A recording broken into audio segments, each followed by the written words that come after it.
E aí, bora falar de uma transformação incrível na história do Brasil? A gente vai entender como o país deixou de ser só um lugar de fazendas para se tornar um país de fábricas. É uma jornada e tanto, cheia de reviravoltas. Já parou para pensar nisso? A roupa que a gente veste, o celular na nossa mão, o ônibus que a gente pega, tudo isso sai de alguma indústria.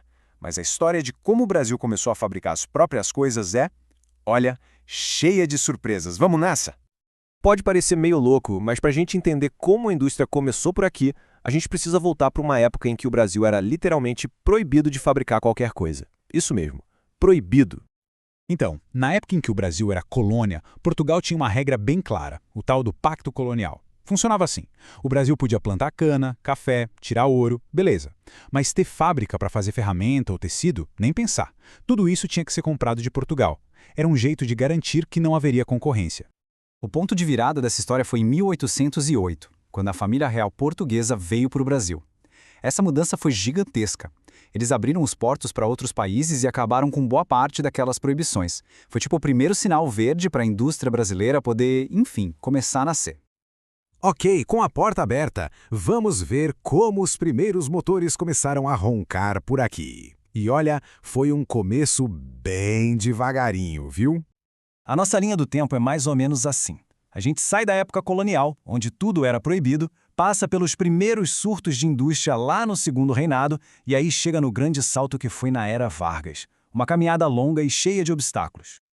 O caminho não foi nada fácil. Durante o Segundo Reinado, o Brasil era o país do café. A grana e o poder estavam todos na mão dos grandes fazendeiros, os barões do café. E para eles o negócio era plantar café. Investir em fábrica? Pra quê? Fora que pouca gente tinha dinheiro para comprar os produtos. Mas sabe como é? Sempre tem alguém que pensa fora da caixa. E no meio desse cenário todo apareceu um cara chamado Visconde de Mauá, um verdadeiro pioneiro, um visionário que com uma ousadia danada resolveu remar contra a maré. E a visão do Mauá era impressionante. Ele não estava pensando pequeno, não. Ele investiu na infraestrutura que o país precisava. Construiu ferrovias, estaleiros para fazer navios, instalou iluminação a gás nas cidades e até criou bancos. Ele estava, na prática, construindo os alicerces de um novo Brasil. E agora, a gente chega no momento da virada, a hora em que a industrialização brasileira pegou no tranco de vez e mudou a cara do país para sempre. E o que deu o empurrão final? Um evento que aconteceu lá do outro lado do oceano, a Primeira Guerra Mundial. Com a Europa em guerra, as fábricas de lá estavam ocupadas produzindo coisas para o conflito. Resultado? Ficou quase impossível para o Brasil comprar produtos importados. Isso forçou o Brasil a se virar.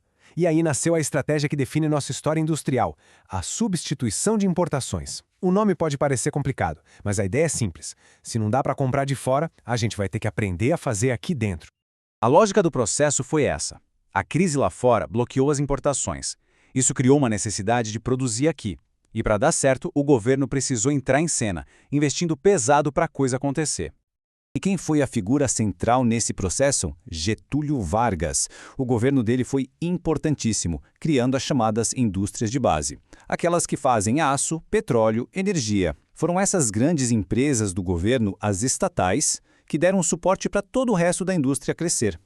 Só que todo esse crescimento não se espalhou por igual pelo Brasil. Essa industrialização acelerada teve um custo e gerou consequências que a gente sente até hoje. Dá uma olhada nisso aqui.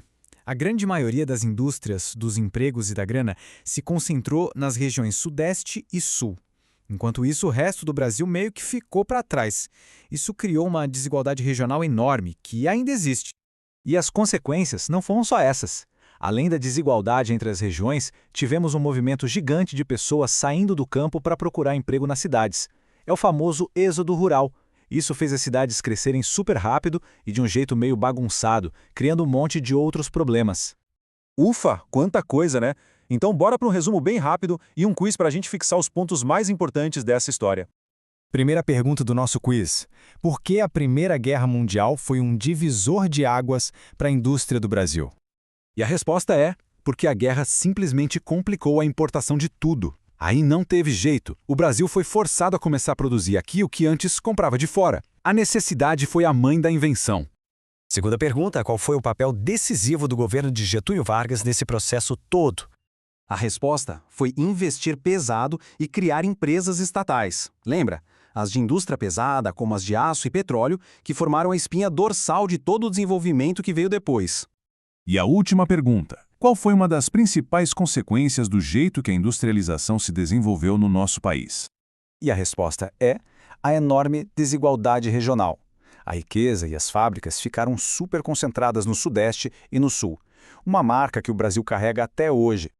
E toda essa história faz a gente pensar, depois dessa jornada, qual seria o maior desafio para a indústria do Brasil hoje em dia? A concorrência com outros países? A tecnologia? Deixa a sua opinião aí nos comentários que a gente quer saber o que vocês pensam. E aí, curtiu essa nossa análise? Se ela ajudou a entender melhor a história da nossa indústria, já sabe, né? Segue o canal, ativa o sininho para não perder os próximos conteúdos e, claro, deixa aquele like para fortalecer. Valeu e até a próxima!